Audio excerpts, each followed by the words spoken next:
At its core, the scan is a sign of trust. You want to make sure that what the user is intending to do is met on the other side, or else that trust is dissolving. You want to make sure that you're never tricking the user never feels like they've been brought to the wrong spot. And so marketers who are creating these QR codes really need to be careful not to break that trust. Hello, and welcome to The Marketing Architects, a research-first podcast dedicated to answering your toughest marketing questions. I'm Elena Hingle. I run the marketing team here at Marketing Architects, and I'm joined by my co-hosts, Angela Voss, our CEO, and Rob DeMars, our Chief Product Architect. I know you don't like to brag, Elena, so I'm going to brag for you. The show just recently hit in the top 10 of podcasts for business. So very exciting. It was brief, but we were there.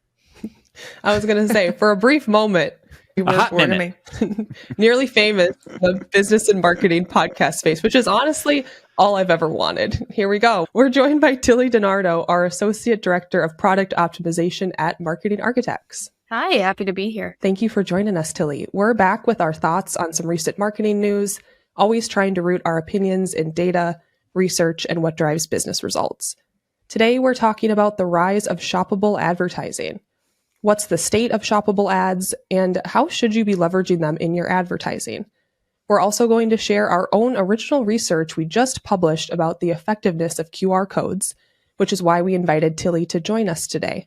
But before we get into our own research, let's start with someone else's. This week, we're spotlighting an Adweek article by Bill Bradley titled, "Shoppable Ads Are Paying Off for Smart TV Owners."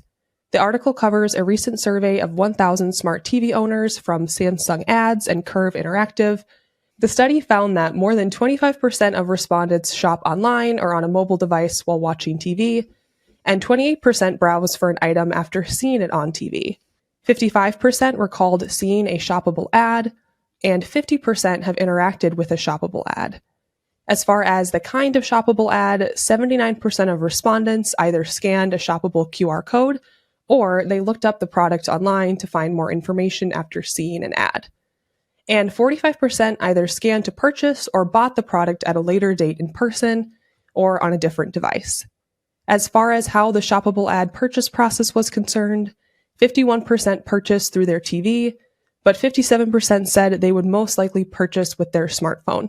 Bradley ends the article by stating that this survey showcases the growing importance of interactive advertising, with several companies recently upping their shoppable game. For example, Roku recently expanded their partnership with Shopify, which allows viewers to check out directly from their TV. And Peacock's Must Shop TV uses AI to allow consumers to purchase their favorite on-screen items. However, consumers may still take time to adapt and adopt shoppable ads, with Roku reporting low levels of consumer interaction with ads in general. I should mention, shoppable ads have obviously been around in digital for a long time, but clearly they are now starting to move into offline channels like TV. So, Ange, we're a performance TV agency, so this topic of shoppable TV is right in our sweet spot. But are you bullish or bearish on shoppable TV ads right now? Bullish or bearish? I mean, here's what I'll say. TV, right, has the power to hit millions of people. And if it's purchased well, your brand is in front of consumers that are ready to buy your product or service. They're in market today. So said differently, TV should be a channel that's shoppable. It should drive conversions. And in that context, I'm very bullish on shoppable TV. We've been working in shoppable media, be it radio or television, for years. What I'm more bearish on is whether or not we have that method of shopping solved. And this is where I think data mystification can happen. And it can get sort of confusing for marketers trying to decide, what strategy should look like for something like a holiday shopping season. Elena, you mentioned Roku recently expanded their partnership with Shopify, right? Allows viewers to check out from the TV simply by clicking their remote. They made Walmart their exclusive retailer. So I just wanted to touch on some of the data that's been cited by Roku related to that experience, that clickable remote shopping versus QR scan shopping. They're stating that following months of testing, Shoppable ads are seeing 1 to 2% of viewers responding through a remote control versus with a QR code, they were only seeing 0.06 to 0.07% response rate. So a really big gap, right? With the clickable remote option being the leader in that space. And so just some thoughts on that. First of all, having tested a lot of QR code response mechanisms, 0.06 to 0.07 is extremely low. QR response, when done well, should definitely be in that 1 to 2% range. And that would bring QR on par with Roku's position on remote clickable advertising. But I think even more importantly, anytime we're talking about shoppable TV ads in the context of performance, we should be talking about conversions and sales, right? Not just response rates. And naturally, the newer remote activated shoppable ads will get accidental clicks. They might get some clicks with viewers just checking the technology out. It's new and novel. And then in many cases, I think even if the viewer is mindfully clicking, they may be brought to an experience with a lot of friction to get to that ultimate sale. There's, add to wish list options or text me a link. And so we're creating a lot of hoops to jump through in order to get to that sale versus in the case of a QR code scan, we're immediately brought to where we want to be. And so those steps can mean many points in conversion. I'm sure Tilly would agree after lots of looking at data this way, which is why, ensuring that we're looking at the right metric is so important. And let me be clear, ultimately, if remote activated shoppable ads drive a better ROI, I'm in love, right? I love this content to commerce debate, but I think we have work to do to figure out what the right path is. Thanks, Ange. That's a good reminder that when we review articles and studies like that, we should always be digging a little deeper and sticking to the purpose of the podcast, which is to look at things through the lens of what actually drives business results. So let's move to our main segment, which I'm really excited to cover because it's our agency's own original research, which was published just a few days ago. It's a report called Scanning for Success: Boost TV Performance with QR Codes. So we dug into what is kind of a confusing topic, as Ange just sort of outlined for us. So we're all very familiar with how QR codes have made their way into TV advertising. Maybe not. But Rob, would you mind giving us a quick Rob history lesson on the rise of QR codes? I will, but while I have this platform, I got a big QR code idea, which is QR code as tattoo. So if you get a QR code for a tattoo, then it can always change down the road. People scan your tattoo and you can have it go to different images. So there you go. That's the Rob, I've seen that. You're not the first person to think of that, but nice try. You know what I thought he was going to say was, man. I've got this big idea. It's just the QR code, right? Moving on the screen. Has anyone? Amazing. I'll get to that, Angela. And then it could be a Super Bowl spot. Who knows? And it could be a Super Bowl ad. Absolutely. If you steal from me, you've stolen twice. All right. So the history of the QR code is actually quite fascinating, I think. Back in the 90s, these codes were invented to keep track of cars. So, these things have been around since the early 90s. They were like a next level barcode for storing more information in a smaller place. They started popping up in stores for tracking stuff and on product labels, promotions, loyalty programs. They were, this device to start to interact with the consumer. But here's the kicker. Nobody liked them. In the early days, people thought it was complicated. You needed a special app on your phone in order to be able to even scan the code. So adoption was really low until smartphones built QR code readers into the camera application. Then it just became super easy. You could point your camera at any QR code and magically the QR code would be recognized. You could tap on it and go to wherever it wanted you to go. The real game changer was the pandemic. Suddenly, we're all going contactless, right? You'd go into a restaurant, you don't want to be touching a menu. So people were using QR codes, right on the table. Consumers started to really understand the value of them. You could use them to check in when you were at a restaurant. So they really became part of our daily routine thanks to the pandemic. And as marketers, we all know QR codes started popping up in TV ads, billboards, you name it. Take Coinbase, which we were just joking about. In 2022, they ran a Super Bowl ad with a QR code bouncing all over the screen like an old school screensaver. And over 20 million people hit up Coinbase's site in just a minute. App installs went through the roof, up 309% from the week before. Now today, QR codes have proven they're not just a pandemic fad. We're talking a big jump in usage, like 83 million people scanning them in 2022, and it's expected to hit 100 million by 2025. So crazy growth. I mean, those are huge numbers, but it's even not at saturation. I mean, I just had this conversation with my dad like a week ago. And yes, he's, what is he? 71. God love him. But he runs a business. He's not like an old guy just sitting around somewhere. And he still thought you needed a special app to do it, so there's still adoption that can still happen. Once, of course, he realized that he just needed his camera, he, of course, was like, oh my gosh, why have I not been doing this? But that's still out there, which is kind of crazy. Let's move on to Tilly. I wanted to start by asking, why did your team decide to pursue this QR code research? Over the past few years, we've been super interested in QR codes. I mean, Robbie mentioned the Coinbase ad in the Super Bowl. So many scans that actually crashed their site. And so while we were starting to build the perfect TV commercial with a QR code, it really became clear that there were no best practices. And while we had tested them with multiple clients, we really wanted to understand the why behind the results we were seeing in some of those client results. And so we looked around, did lots of research online, and just found that there was a general lack of QR code research out there, and figured that we had to do it ourselves. Tilly, so we see QR codes everywhere. We see them on billboards, on bodies, apparently. But why in particular, why are marketers interested in testing them for TV commercials? We're always looking for anything that makes it easier for customers to engage with the brand and to take any action. And so we believe that the QR codes are sort of that next iteration of direct response advertising on TV. It started with, you can call, then text, and then visit the website. And now we've moved on to QR and maybe shoppable ads, but we'll see.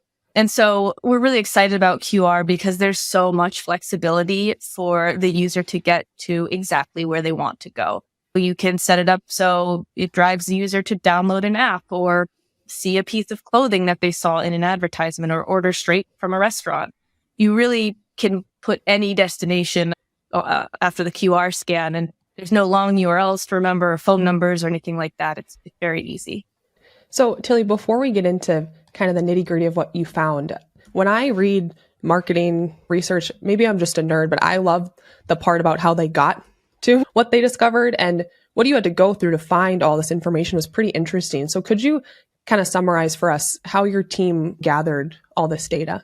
There's quite a few different pieces that came into this research, and falls broadly into three groups. So the first was primary research, and that involved a study with over 1,000 participants. So we asked them tons of questions about how they felt about QR codes, when they were going to use them, where they've used them in the past, what they want when they scan, those types of things.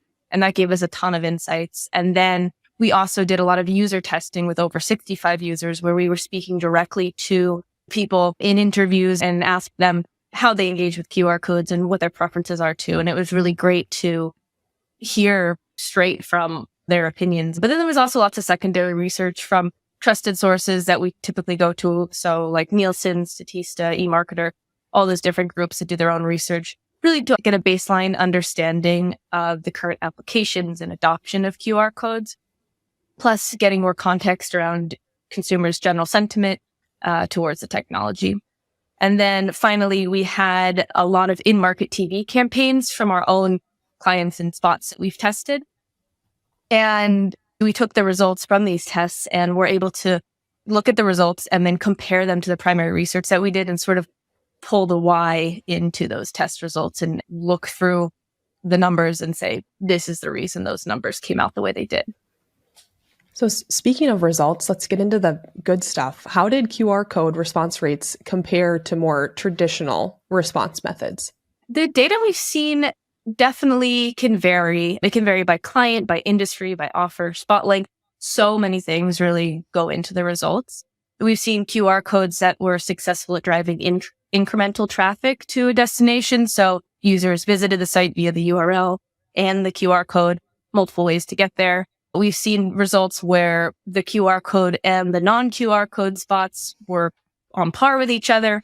And then we've seen things where the QR, if it was QR only, didn't really help, didn't come out as favorable as we'd hoped. So it really depends, and it runs the gamut. But we love QR code because it's so measurable and you can really track scan volume and actions post-scan. And that's something that has been historically difficult with measuring linear TV. But one test that I really, really love was for an e-commerce client, and their audience was super tech savvy. And so we ended up testing a non-QR TV spot against a QR TV spot where the QR code was just kind of in the corner, and then a QR TV spot where the product actually became the QR code. So variation in how the QR code was integrated into the spot.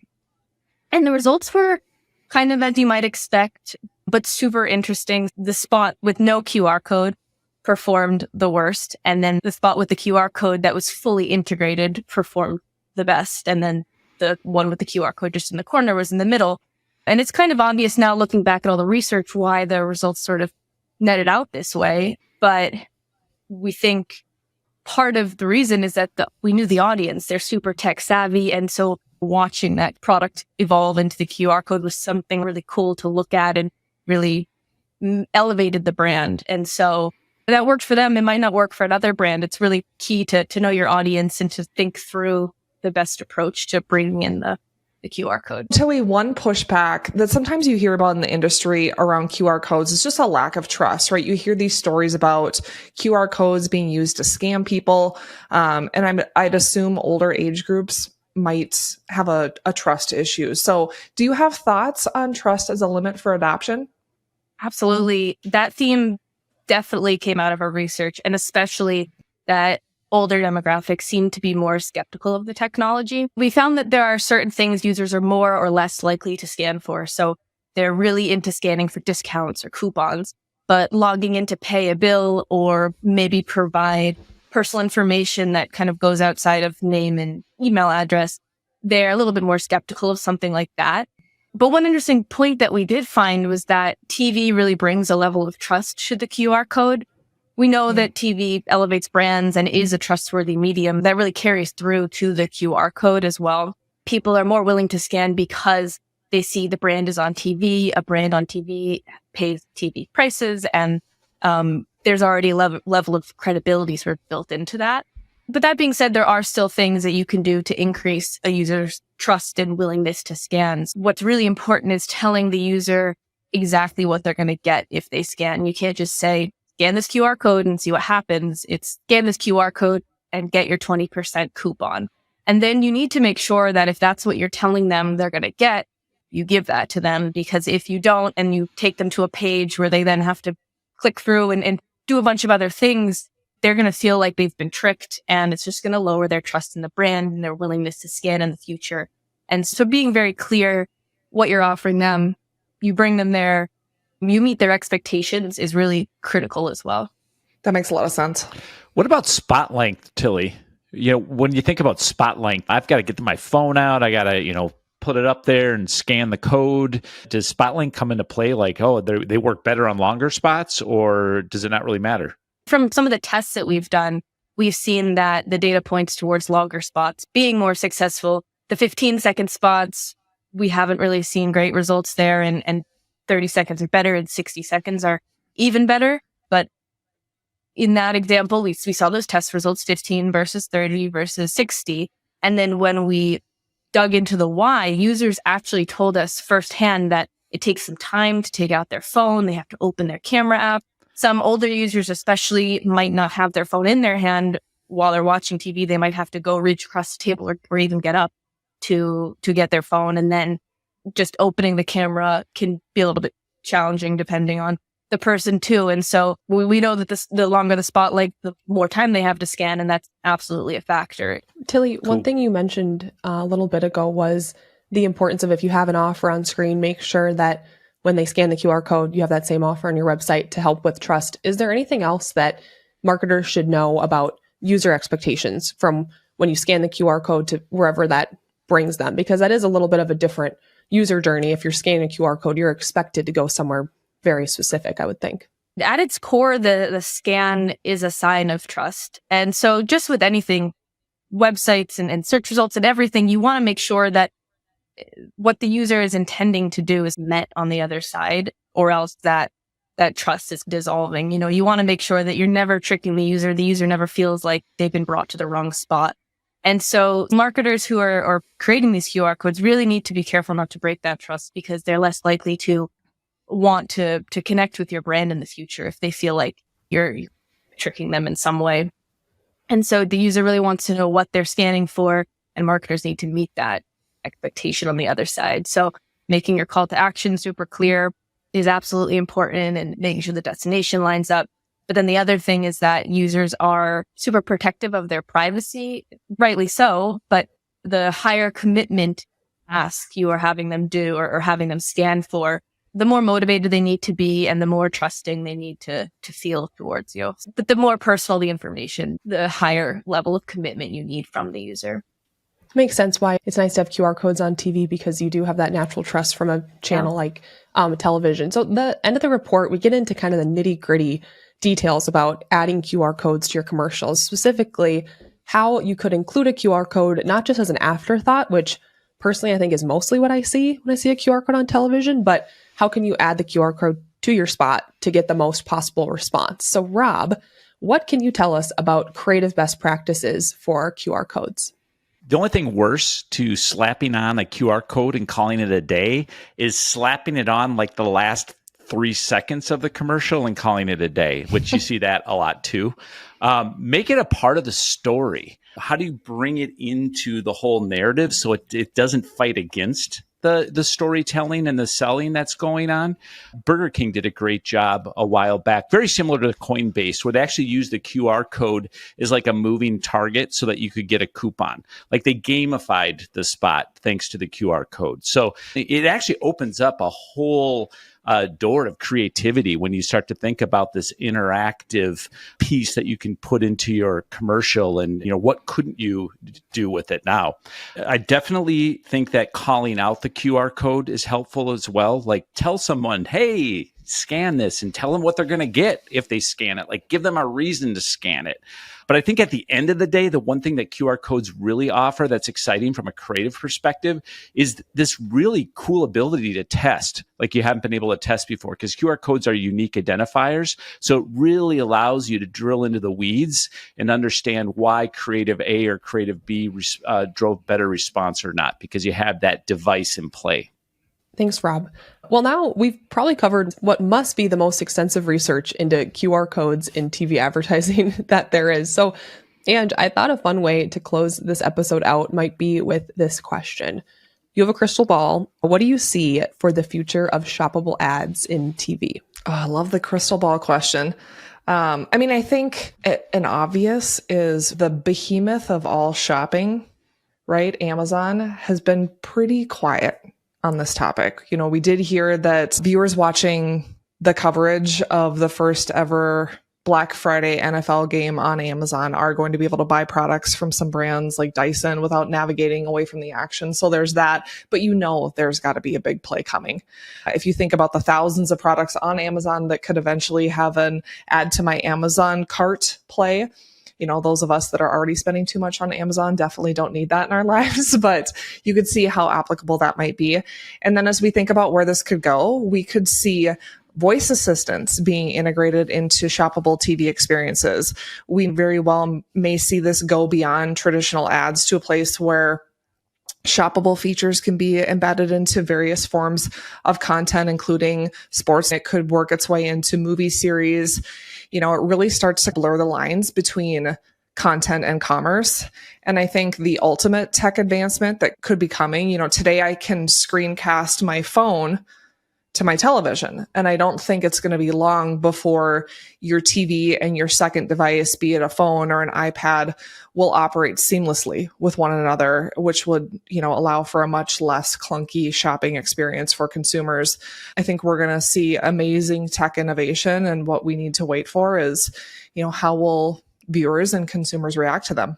Anja, as much as we love our listeners, we can't spill too much candy here. There's a lot going on in this space, and it's happening so fast, and there's so much experimentation that I think we're even going through right now that it's one of the greatest times to be a marketer when you just look at QR, AI, all the different technologies that are in play. I will ask you guys this question really fast. What does QR stand for? And it's not quality rhubarb. That's what I thought it was. Tilly? I believe it's quick response. Winner, winner. Yay, Tilly. I did not know Thank that. goodness Quick somebody response. got that right. Yeah. We're trying to, I know. That's it for this episode of The Marketing Architects. We'd like to thank Ayana Claphockey for producing the show and Michael Hingle for editing. You can connect with us on LinkedIn, and if you find our show valuable, please leave us a rating and review. Now go forth and build great marketing.